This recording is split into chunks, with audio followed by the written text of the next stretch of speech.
La infancia es una etapa de la vida maravillosa, poblada de aventuras y de misterios,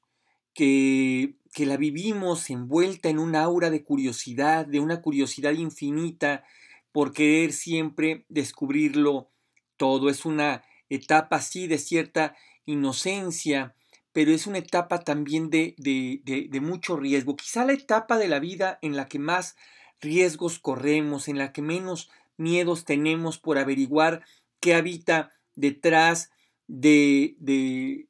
de cada cosa que nos va ocurriendo, qué hay detrás de cada insecto, pero también qué hay detrás de cada sombra, qué es eso que habita en la oscuridad, qué es eso que habita debajo de las camas. Es una etapa donde convivimos con un mundo mágico y un mundo maravilloso que desafortunadamente cada día que nos alejamos de esa etapa vamos perdiendo no solo la ilusión de habitar ese mundo mágico, sino también la curiosidad por descubrir ese mundo mágico. Cuando somos niños, vivimos rodeados de hadas, de duendes, de piratas, de caballeros, de dragones, y ellos no son menos reales que nuestras tías, que nuestros primos, que los juguetes con los que jugamos a diario. Habitamos un mundo en el que las criaturas mágicas no solo son posibles, sino que además son reales, están con nosotros, habitan con nosotros, crecemos invadidos por fantasmas, crecemos invadidos por vampiros, por hombres lobos, por momias cubiertas de vendajes y también, por supuesto, por brujas macabras que nos ofrecerán dulces y nos cocinarán en sus casos y que por las noches saldrán a volar en sus escobas. Y luego eso, uno va creciendo, va perdiendo cierta inocencia y empieza a descubrir cómo ese mundo mágico empieza poco a poco a desmoronarse. Uno empieza a, por un lado, a interesarse en otras cosas. Cuando uno va llegando a la adolescencia, esa primera juventud, empieza a interesarse en otras cosas y por otro lado empezamos a descubrir que esos fantasmas, que esos vampiros, que esos hombres lobos que tanto atemorizaron nuestras noches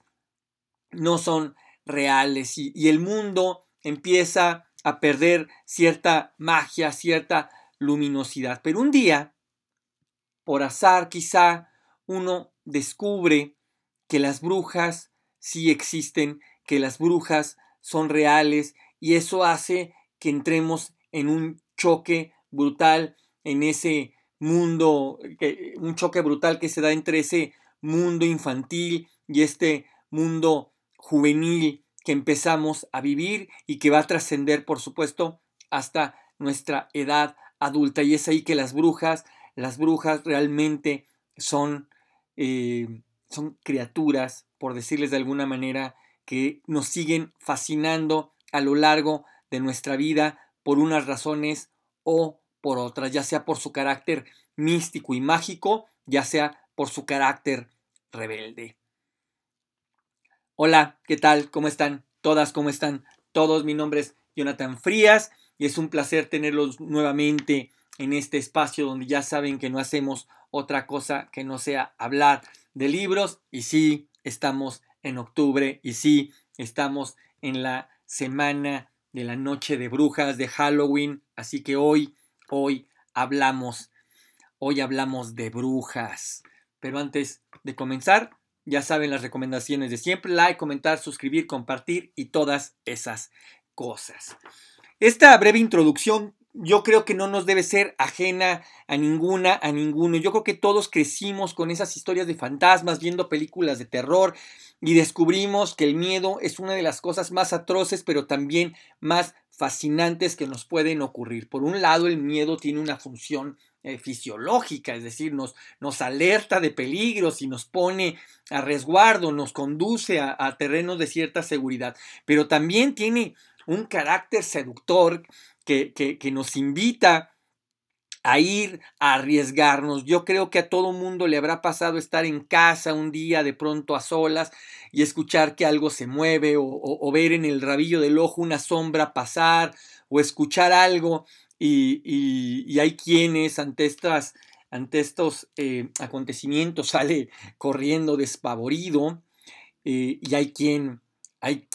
va y se acerca a descubrir qué es, a veces con una actitud un poco de reto que no hace sino enmascarar el miedo que llevamos dentro, pero a veces con legítima curiosidad. Yo fui uno de esos niños que creció escuchando leyendas de fantasmas, de aparecidos en la radio. Entonces, cuando yo era joven, hace muchísimos años, había programas de radio que se dedicaban a recibir llamadas de gente que contaba sus historias y a mí me gustaba un poco esconderme, hacía esto evidentemente como una travesura a escondidas de mis padres, que cuando me mandaban a dormir y me hacían dormido, yo realmente estaba escuchando historias de fantasmas, historias de aparecidos, historias de almas en pena, que atormentaban la tranquilidad de la gente. Me gustaba leer historias de vampiros, historias de hombres lobo, me gustaba ver películas de terror en general desde muy chico y sigue siendo mi género favorito, al menos en el cine. En la literatura es un género que visito cada vez menos, pero pero que no abandono del todo. Y crecí un poco en ese tenor en el que hablaba en la introducción, fascinado por este mundo mágico, con este terrible temor a que un demonio habitara debajo de mi cama o detrás de las puertas del ropero y que solo era perceptible en la noche cuando se apagaban las luces y cuando la casa se quedaba completamente en silencio, pero uno va creciendo y empieza eso a interesarse en otras cosas, en el deporte, eh, en las chicas, al grado de que estas criaturas mágicas empiezan a perder cierto lustre, cierto interés y uno en suma descubre que, pues, que los vampiros, al igual que Santa Claus, están hechos solo de mera imaginación. Pero un día cualquiera de mi vida, cayó a mis manos entonces había una suerte de libros de carácter más o menos enciclopédico, de divulgación que hacía Time Life. Llegó a mis manos un libro de brujas y brujerías de una colección que se llamaba Misterios de lo Desconocido, y llega a mis manos y yo lo empiezo a ojear con mucha curiosidad, creyendo que lo que iba a encontrar ahí era un poco más de lo mismo, es decir, una suerte de historias, de leyendas, de cuentos fantásticos alrededor de estas figuras mitológicas, y lo que me encuentro es algo totalmente distinto y que iba a marcar, digamos, el derrotero de mis intereses los siguientes 30 años de mi vida. Este libro era una suerte de recorrido histórico, antropológico, por la idea y la figura de las brujas, por sus intereses, por las cosas que fueron como demarcando el imaginario que tenemos de las brujas, tanto en el terreno, insisto, histórico y antropológico, como en el sentido mítico y mágico y por supuesto literario. Un libro que conservo con mucho cuidado, plagado de imágenes, de pinturas, de grabados, de referencias literarias. No podían dejar de estar, por supuesto, las síbilas, las adivinadoras, las grandes brujas shakespearianas, aquellas capaces de adivinar nuestros futuros, pero también, digamos, designar nuestros destinos y con ello de sellar nuestras desgracias. Y entonces yo entro en un choque brutal, porque resulta que las brujas, a diferencia de los vampiros, estas sí existían y estaban muy vivas y tenían encuentros anuales y se reunían y seguía habiendo aquelarres, y a partir de ahí, digamos, ese encuentro de hace 30 años marcó mi fascinación por estas figuras, y desde entonces leo prácticamente todo lo que cae en mis manos sobre ellas. Y ahora vamos a hacer un recorrido bastante rápido por algunos de los libros que creo son fundamentales para poder entender este fenómeno social, económico, antropológico, mágico que representa el mundo de las brujas. Y empezar, creo, por el principio, que es que no hay bruja sin herejía. La herejía es un componente importantísimo dentro del mundo de la brujería, es decir, que toda bruja es yerbera, pero no toda yerbera es bruja, que toda bruja es adivinadora, pero no toda adivina es bruja, es decir, hay un componente demoníaco, hay un componente maligno, herético, que las hace llegar a ser brujas, así como dentro de la tradición católica, las monjas, las mujeres que deciden consagrar su vida a Dios, se casan con Dios. Las brujas son las concubinas del diablo, y esta historia comienza ciertamente con el diablo, con la historia del diablo entre los siglos XII y XX de Robert Mugenbler, este maravilloso libro que hace un recorrido bastante extenso sobre la idea del diablo, sobre cómo empieza a aparecer en el siglo XII, cómo esta figura demoníaca fue silenciada durante los primeros 1000 años de la historia judeocristiana, cómo era una figura un tanto olvidada, porque pues el texto canónico, la Biblia, dice que Dios lo había sepultado en los infiernos y lo tenía encadenado, y pues Dios, siendo todopoderoso, el diablo iba a estar ahí por la eternidad, por los siglos y los siglos. Entonces no había nada que temer, pero al mismo tiempo había cierto aire supersticioso entrando a partir del siglo XI, del siglo XII, del siglo XIII, donde esa aura mágica empieza a cobrar cierta relevancia, empieza a cobrar cierto sentido, y es ahí que empiezan a aparecer las primeras representaciones del diablo. Esto también tiene que ver con que dentro del imaginario cosmogónico de la gente que vivía, de los europeos que vivían en ese momento, no podemos dejar de lado que esta es una historia eurocentrista, porque es judeocristiana, porque es concretamente católica. Ellos estaban plenamente convencidos de que el fin del mundo se acercaba, y por tanto todo este mundo que aparece en el libro de las Revelaciones, en el Apocalipsis de San Juan, empezaba, digamos, a darles las señas de que esto ya iba a ocurrir. Y entonces el diablo, la quimera, este ser luciferino que desafió a Dios en aquella batalla en los cielos, empieza a cobrar relevancia, y cómo a partir de ahí empieza su presencia a ser determinante. Este es un libro que va a ser como un gran recorrido sobre todas las etapas que hemos vivido, sobre cómo hemos ido concibiendo la idea del diablo desde esa figura de la que básicamente los frailes se burlaban, esta figura orejona, de patas de cabra, con cola, que era básicamente un instrumento de burla, hasta volverse este ser seductor potente ya de los siglos XVIII y XIX, este ser fáustico, que era capaz de seducirnos con su belleza, con su conocimiento, con su poder, y cómo ha influido en la cultura popular ya en el siglo XX y siglo XXI. El libro termina con un gran listado de películas, de libros, de novelas, de cómics, donde el diablo, lo demoníaco, es su verdadero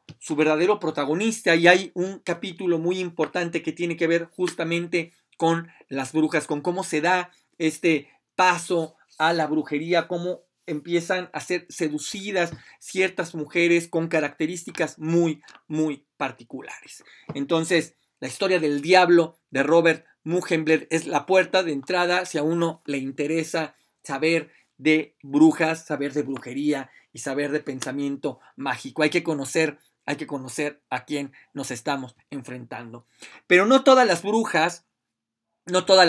son iguales, no toda tradición de brujería tiene los mismos componentes. Y hay un libro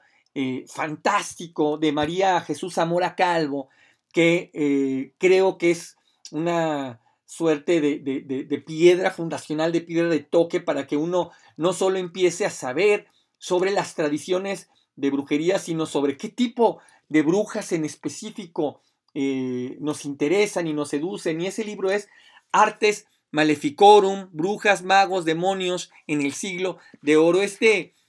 libro, que es una maravilla, además está editado de manera espectacular, con ilustraciones, con grabados, con fojas, con facsimilares de cosas extraordinarias de la época. Es un libro que comienza explicándonos justamente el fenómeno de la brujería,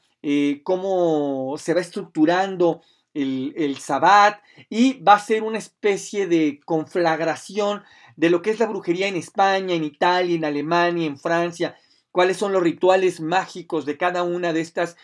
culturas, qué componentes o qué vasos comunicantes comparten y qué vasos distintivos las hacen particulares. Este libro de Artes Maleficorum de María Jesús Zamora Calvo es un documento valiosísimo para empezar a entender cómo se va configurando el fenómeno de la brujería, eso en los altos siglos XIV, XV y XVI, esa Europa mal llamada medieval. Pero yo no creo que pueda haber una biblioteca personal consagrada a la brujería y al pensamiento mágico sin el gran libro del historiador francés Jules Michelet, el libro de la bruja, que yo tengo en esta edición de Leviatán, que es una edición,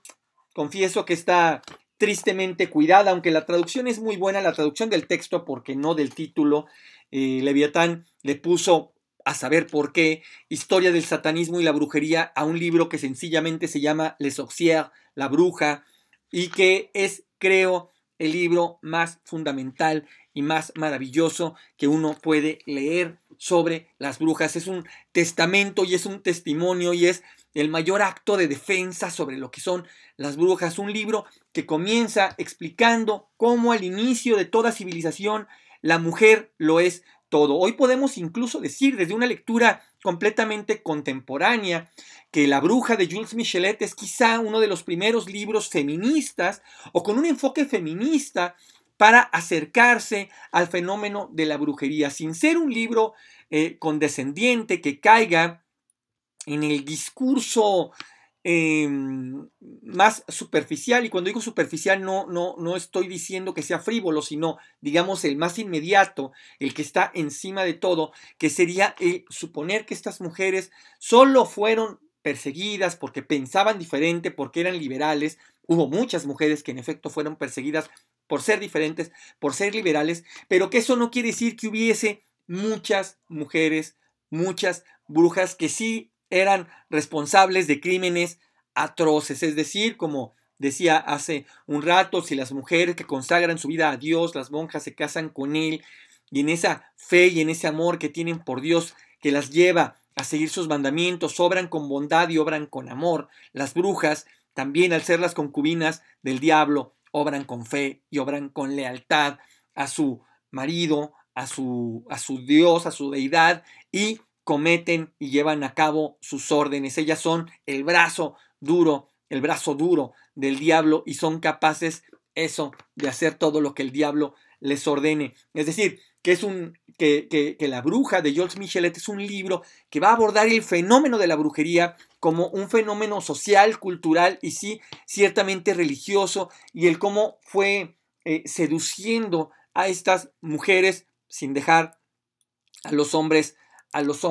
de lado. La bruja de Jules Michelet, no saben qué maravilla de libro. Es el testamento más completo y más hermoso y el homenaje más grande que se le puede hacer a una bruja. E insisto, si hay un libro verdaderamente fundamental para todos aquellos y todas aquellas que amen el pensamiento mágico y que les gusten las brujas, este libro es el que no puede faltar. La bruja de Jules Michelet. Y donde hay brujas, por supuesto, hay magia. Y para eso, para ese registro, está La estirpe de Fausto, este maravilloso libro de Manuel Jesús Palma Roldán, que es un libro sobre los pactos con el diablo a lo largo de la historia. Es un registro espectacular de qué tipo de hechizos, qué tipo de pactos se fueron haciendo con el diablo, qué tipo de cosas se prometían, se ofertaban, a cambio de qué favores, a cambio de qué beneficios. Todos aquellos que hayan visto, todas aquellas que hayamos visto la maravillosa película de La Bruja, esa escena final donde está esta chica y está entrando el diablo a invitarla a que firme sobre el libro y que le está haciendo esas ofertas cuando le dice que si quiere probar el sabor de la mantequilla o que si quiere eh, tener ropa bonita, qué es lo que desea, es cómo el diablo seduce, qué es lo que oferta y qué cumple, porque si algo tiene el diablo, es palabra, cumple lo que promete. Y aquí en este libro otra vez de Manuel Jesús Palma Roldán, La estirpe de Fausto, los pactos con el diablo a lo largo de la historia, es ese libro que nos va a dar muestra cabal de lo que es capaz el diablo cuando promete. Y evidentemente cuando estamos hablando del malo de la historia, tenemos que hablar de la policía que lo persigue. Y para eso creo que hay dos libros muy, muy interesantes. El primero de ellos es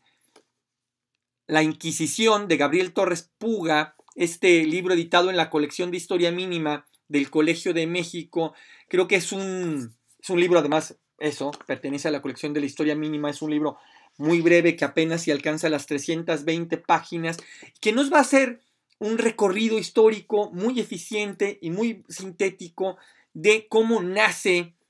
la Inquisición, de cuáles son sus objetivos primeros. La Inquisición nace, digamos, como una especie de policía de asuntos internos, empieza a perseguir crímenes de la fe, y los primeros criminales que persigue son los mismos autores de la fe, es decir, la misma gente de la iglesia, los mismos sacerdotes, los mismos obispos, pero cómo pronto empieza a darse cuenta que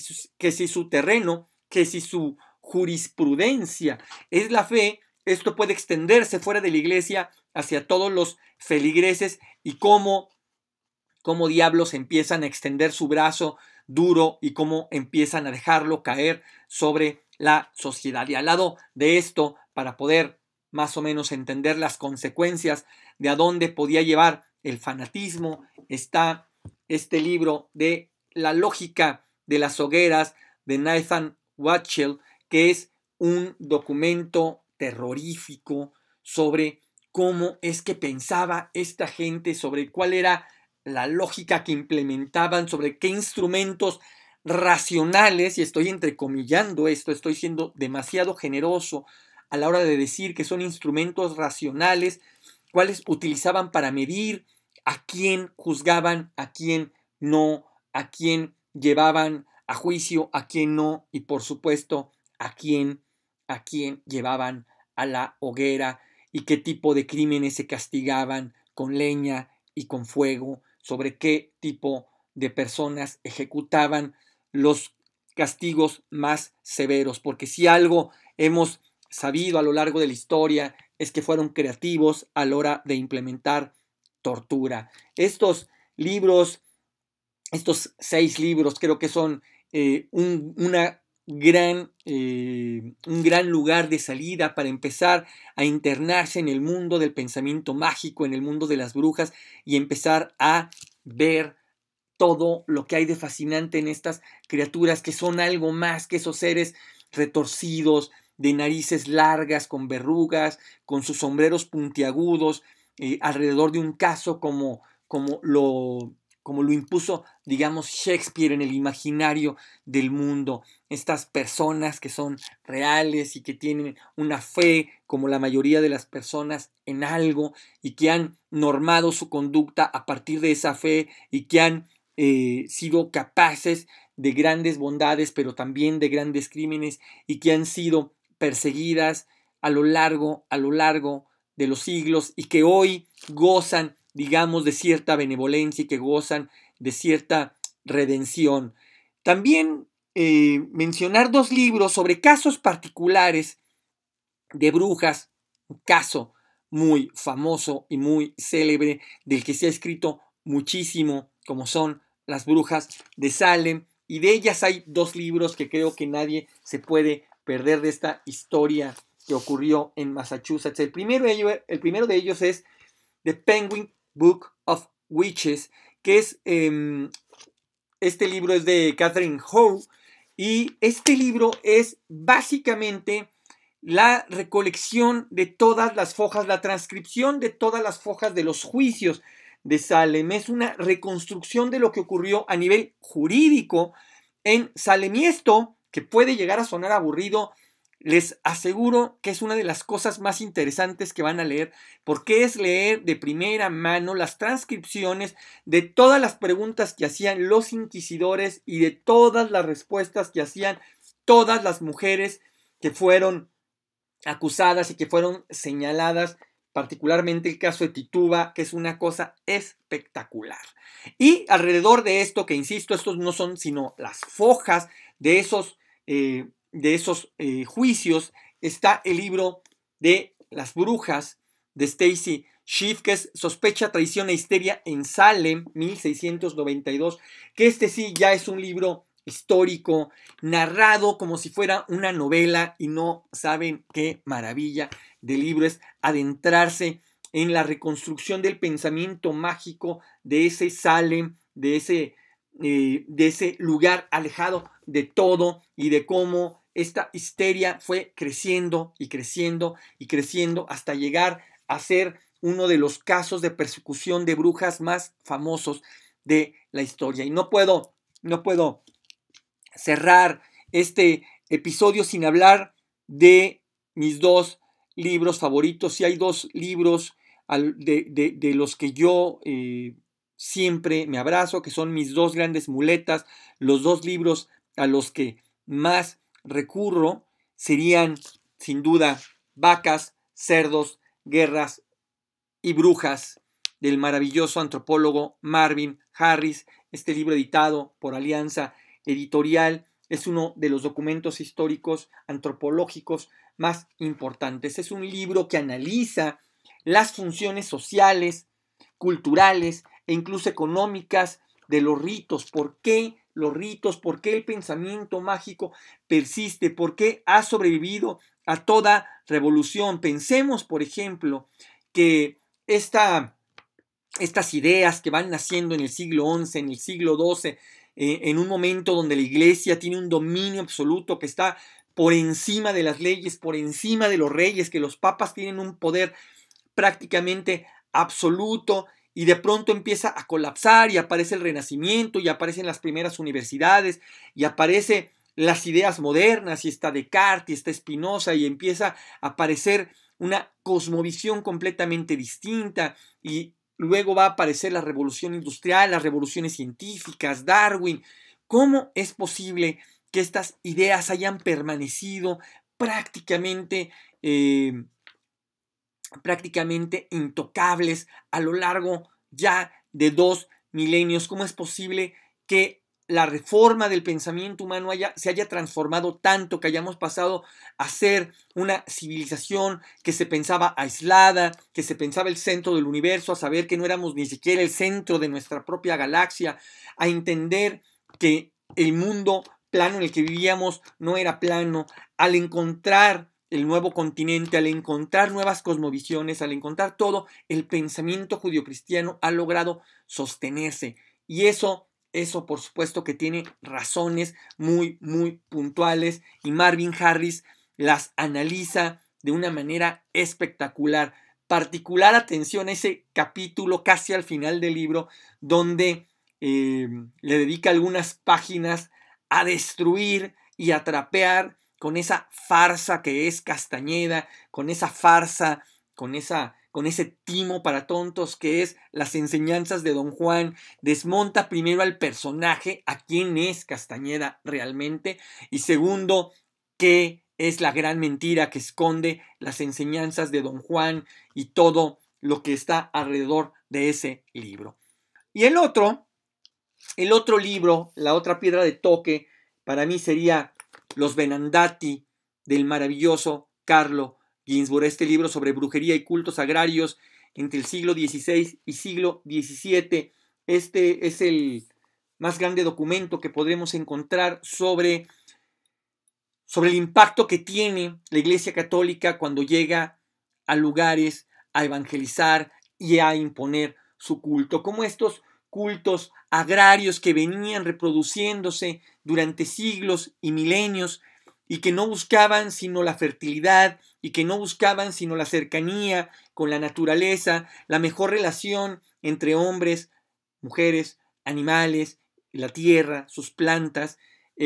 A la hora que llega la Iglesia Católica con su pensamiento totalitarista, empieza a determinar qué es pagano, qué no es pagano, qué es sagrado, qué es herético y por tanto sobre quién pueden dejar caer su brazo de hierro, sobre quién pueden dejar caer su martillo para aniquilar las brujas. Los Benandati de Carlo Ginzburg no saben qué maravilla de libro.